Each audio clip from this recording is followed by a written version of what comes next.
W XIX-wiecznej architekturze przemysłowej fabryki wyrobów metalowych Emila Kelcha w Tczewie ma swoją siedzibę największe w Polsce muzeum poświęcone historii Wisły.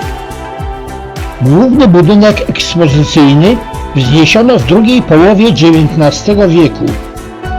W czasie II wojny światowej w budynku mieści się obóz przejściowy dla polskich wysiedleńców. 3 tablice na ścianie jednego z budynków upamiętniają poległych i wysiedlonych, którzy stracili życie podczas wojny i okupacji. W 1980 roku dawną fabrykę przekazano w całości Narodowemu Muzeum Morskiemu w Gdańsku, a 8 października 1984 roku otwarto pierwszą wystawę Dzieje żeglugi wiślanej. Ekspozycja muzealna prowadzi nas przez dzieje państwa polskiego i jego największej rzeki, jaką jest Wisła. Ekspozycję uzupełniają stanowiska multimedialne. Na kilku ekranach pokazana jest fauna rzeki, ssaki, ptaki i ryby.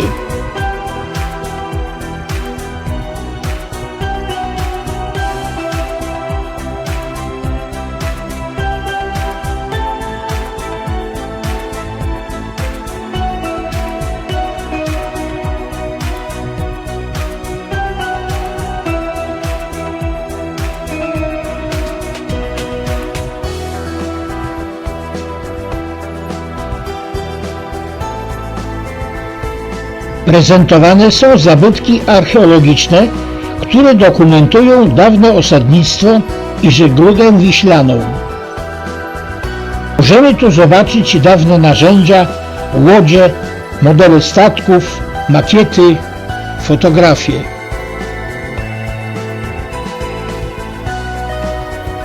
Ta część ekspozycji poświęcona jest rzece i jej znaczeniu w dziejach Polski. Osadnictwo słowiańskie na terenach między Łabą a Morzem Czarnym oraz Bałtykiem i Adriatykiem zaczęło się na początku VI wieku.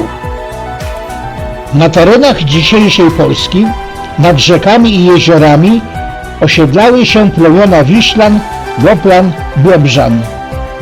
Do komunikacji służyły im łodzie dłubanki i tratwy.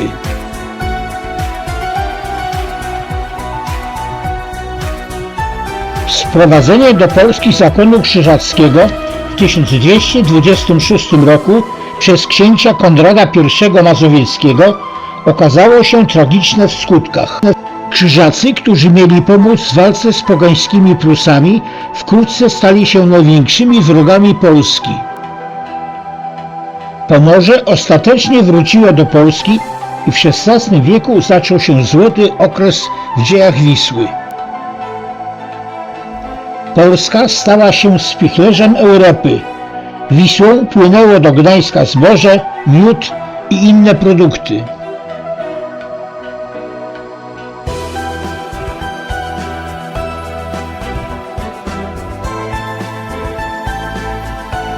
Rozwinęło się szkutnictwo, a szkuta została największym statkiem wiślanego spławu. Obraz Wieś Augustówka nad Wisłą pod Wilanowem Franciszka Wastkowskiego z 1887 roku. Kilka dawnych łodzi, na początku były dłubanki. Wyposażenie warsztatu szkutnika.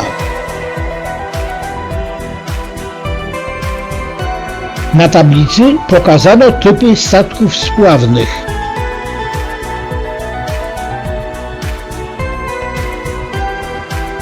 W 1975 roku wydobyto z kotwicowiska Gdańska wrak statku z około roku 1400. Pozyskano 2634 obiekty, w tym miedź, żelazo, beczki, wosk i drobne przedmioty. Są one eksponowane w Muzeum Morskim w Gdańsku.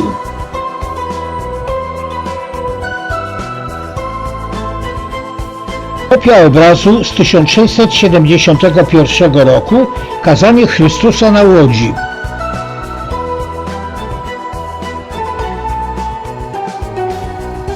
bezpieczną żeglugę statkiem spławowym odpowiadał szyper.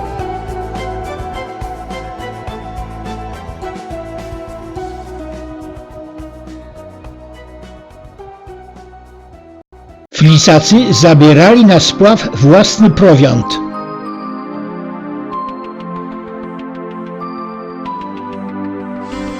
Do elementów topografii Wisły należały takie pojęcia jak brzeg ostry, brzeg płaski, wiślisko, czyli starorzecze, wart, czyli główny nurt, ostrów, kępa, wanna, czyli głęboka woda, rafa kamienna, hak, czyli mielizna i łacha.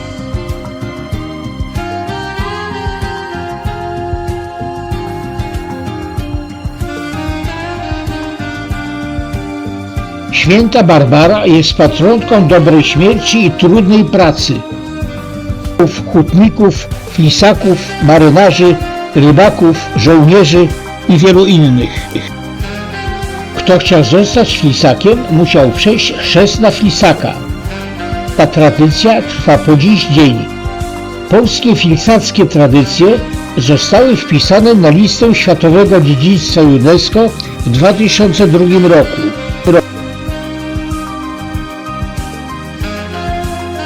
Na handlu bogacił się Gdańsk. Nad Motławą wznoszono spichlerze.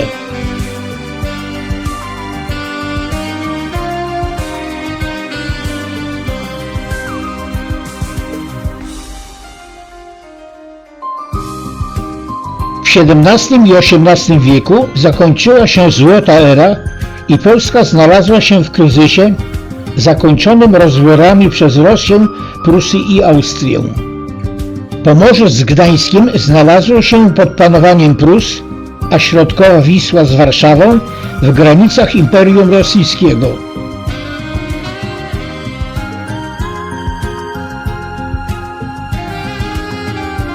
Statki rzeczne pływały również Odrą.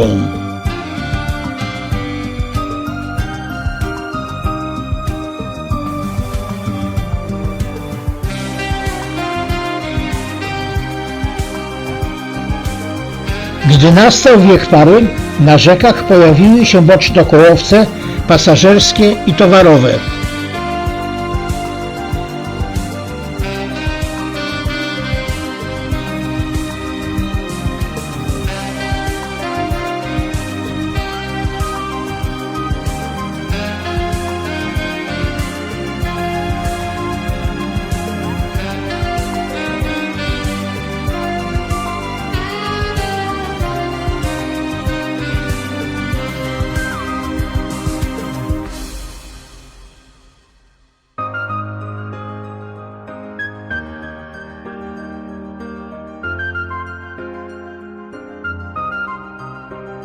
Bocznokołowce pojawiły się również na Warcie, Niemenie i innych rzekach.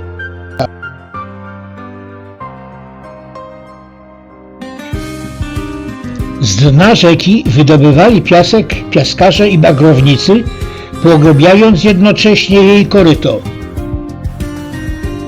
Szeroka rzeka wymagała dużych umiejętności od konstruktorów mostów.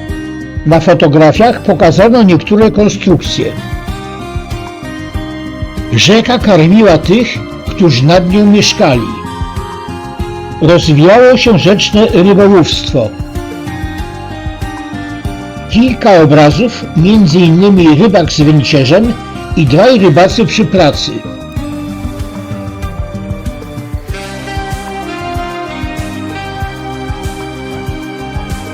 Połów wstrągów na Podhalu. Zakończenie I wojny światowej przyniosło Polsce niepodległość. 10 lutego 1920 roku generał Józef Haller symbolicznie zaślubił Polskę z morzem, rzucając pierścień w fale Zatoki Puckiej. W Tczewie utworzono szkołę morską. Jej pierwszym dyrektorem został Antoni Garnuszewski, służący w rosyjskiej marynarce wojennej. Jednym z pierwszych wykładowców był Antoni Leduchowski z austriackiej marynarki wojennej. Takie były losy Polaków pod zaborami.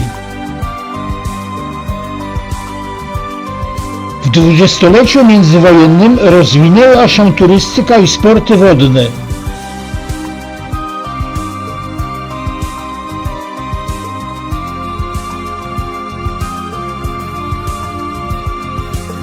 Amatorski model bocznokołowca Mars, prawdopodobnie pływająca zabawka.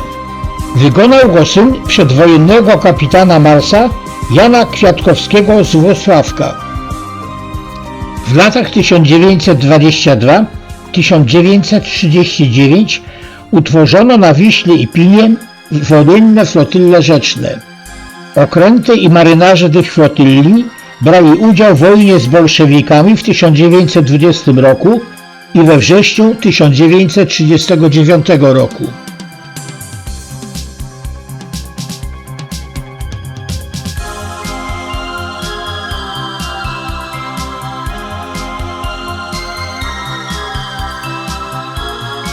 Po zakończeniu wojny na Wisłę powróciły polskie statki rzeczne.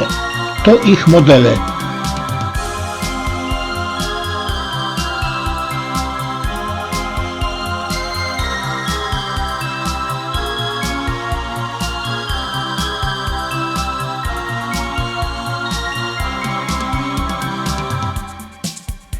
Model rzecznego, czołowego lodołamacza Tygrys, zbudowanego w 1984 roku. Model pogłębiarki sąco-refulacyjnej PSR 150 ze stoczni Koźle. Na zakończenie wystawa czasowa Muszle Świata, prezentująca ponad 200 eksponatów. Wystawa przenosi nas w świat ślimaków, małży, głowonogów, chitonów i walconogów.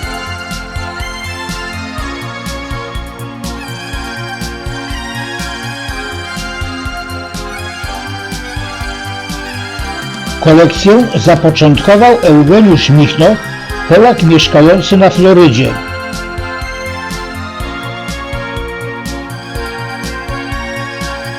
Przekazał on w latach 70. ubiegłego wieku do ówczesnego Centralnego Muzeum Morskiego w Gdańsku zbiór spreparowanych zwierząt morskich.